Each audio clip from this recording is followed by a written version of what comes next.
What's up, YouTube? This is Optic Rambo, and today this is the first video of my new series called The Road to EGL. Obviously, it's a bit self-explanatory to where this series is going to be solely relying on competitive scrims in preparation to our last tournament of Map5 3, which will be EGL8 in Manchester, going on. I believe it's October 13th and 14th. So we have about a month right now, and this was our first scrims in about 2 weeks. We played Team NVS. NVS will be attending as well. A few other notables, North American teams will be attending. I believe Apex will most likely be attending. NV, our team. TKO is still not sure. Obey is still unsure. I believe Nate Shot might put up a team as well. So EGL8 will probably be like the best North American competition for any EGL so far. So it should be a really interesting event. And hopefully we can be preparing. We'll be prepared for this tournament as we've been prepared for pretty much every tournament so far this year. So mainly what I'll be doing with these videos is commentary on mainly basic commentary on my gameplay, maybe trying to point things out for you guys. We're pretty late in the game, so there's not much I can show you guys that you guys probably don't already know already. I can kind of point out things I'm doing right, things I'm doing wrong, and hopefully help you guys be more self-criticize your own gameplay whenever you, let's say, you watch your film in theater mode and stuff like that, to maybe help yourself out, maybe help your game get to the next level. So as you can see right now, we're already down 1-0. Just another point, we're down 4-0 in the scrim. We're playing pretty much all the competitive scrims we play are best of 9s. So mainly we play first to 5, and we're currently down 4-0. So at this point, we're pretty much getting our ass beat like we normally do in scrims online. But something pretty intense is about to happen. So mainly you guys can watch and maybe understand a few things about the game, and I hope you guys enjoy it. So let's start it off. As you can see, we're already down 1-0. We're on the bad side of LockDown, so 1-0 is really not that bad. At this point, we're just trying to keep the game as close as possible and give ourselves the best chance possible to be close on the good side. So pretty much what you want to do on the bad side is to slay as much as possible. So the way we do it on LAN is obviously it might be a bit different online because online play is a lot different in LAN. I can go a bit more into that later on, but so mainly what our strategy on this map is mostly using 3 ACRs and 1 SMG on the bad side, or depending, Scumpy will go from like an SMG to an ACR depending on the score and the situation.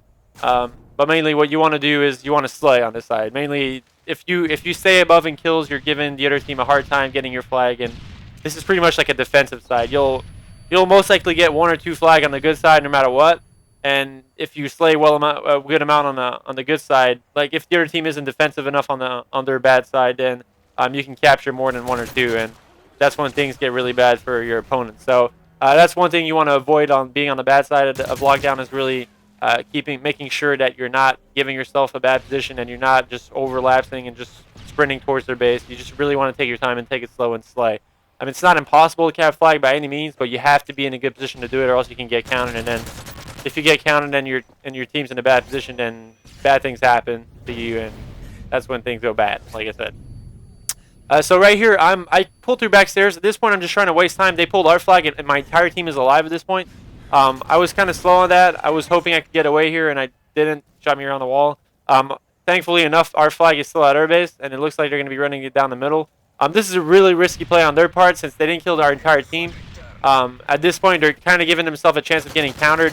Running the flag down the middle is never a good thing, especially if your team kind of commits to it. So as you can see right there, their team is kind of committing to middle, and Scumpy was still at their base, so we're giving ourselves a really good chance of getting a flag here and tying up really late on this side. So right here, Scumpy, almost got it in at this point. So Oswan, I'm going to be looking to get that flag as fast as possible in my base.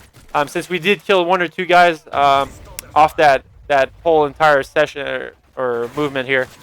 One guy was still on the bridge actually, so, and Big Timer, really good play by Big Timer there, staying close, and actually we're going to tie it up. That's a really clutch play at the end of the round. Like I was saying earlier though, if you pull a flag anywhere in a weird way that you're not used to, especially when you're playing top teams, you're always going to get countered. Like a good situational team like our team, if you do something, if you make mistakes like that, we're going to take advantage of it, and that's pretty much what we've been doing all year long, and the reasons why we've been so successful in tournaments is because we have a keen ability to take advantage of our opponent's mistakes, and obviously, like when opponents don't make mistakes, it makes it a lot harder to win games. So NVS is not a team to make a lot of mistakes as they have a lot of experience on their team. So when they do make mistakes like that, we try to take full advantage of it to give ourselves the best chance possible to come back in the game. Which 1-1 on bad side of LockDown by any means is not a free win, but you pretty much assure yourself of not losing the map. It's really hard to lose the good side of this map unless you're getting completely destroyed and outslayed. So like I was saying, this is a really experienced team. Whenever two really experienced teams play each other, it's really about taking advantage of those mistakes, and those mistakes don't happen very often. So when we did take advantage of that mistake, it gave us the 1-1 tie, and at this point in the game, we're in a good position to win it. Win our first map, actually, because we usually get 5-0 by everyone. But we started off this side really bad. Here I threw a stun a bit past, but I was really close, and Twiz didn't stop and turn around and try and kill me, so I get the easy return at this point. That would have been really bad for us if they would have got that cap, as we would have been down 2 or by 1, and at that point it would have been like going for a tie. But as you can see, NVS is playing really slow, like I was saying on the first side. You don't really want to take it too aggressive. But here's one thing I want to point out for everyone. This is where I thrive as a player, and these are situations that you have to be able to react accordingly in.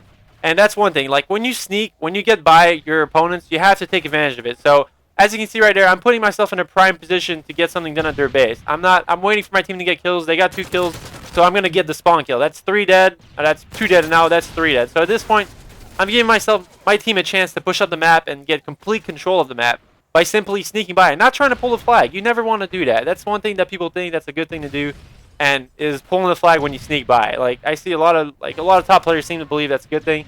I'm not saying it's a bad thing, but that's the type of thing that get you countered again. Like there you see one guy was at our base at that point.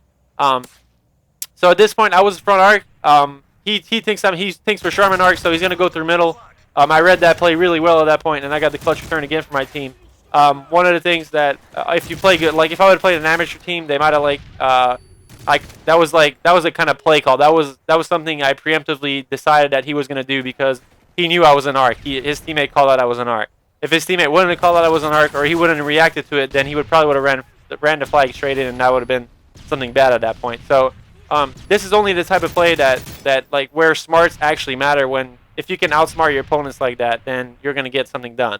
And that's, like I was saying, that's one of the situations and one of the moments in the game I thrive the most, because I react to situations very well on the go.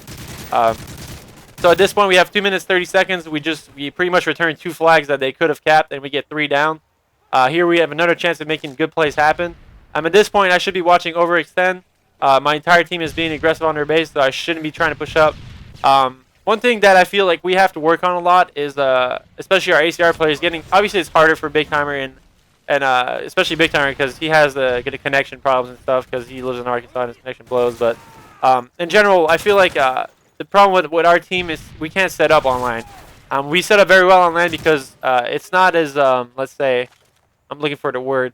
Like, you don't need to be in as aggressive position on land, because if you're in a passive position in the middle of the map and a guy tries to cross middle, you're going to get the kill because your bullets are going to connect on land. But online, you have to be aggressive on those choke points, and that's one thing that we don't really do online, and that's probably in my opinion, one of the main reasons why we get braved so much online.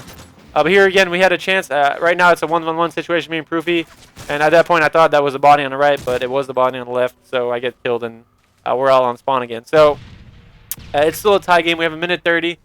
We're still going to try and make pushes. We don't really need to be defensive again on this side because we're on the good side. They're pretty much on their heels at this point.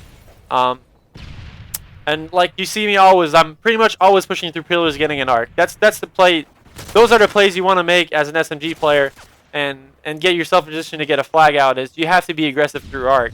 Arc is the building you want to control, and then make your way, slowly progress your way to the flag at that point. Once you get arc control, you get control of bridge, and then you get spawn kills. That's pretty much the progression you want to make.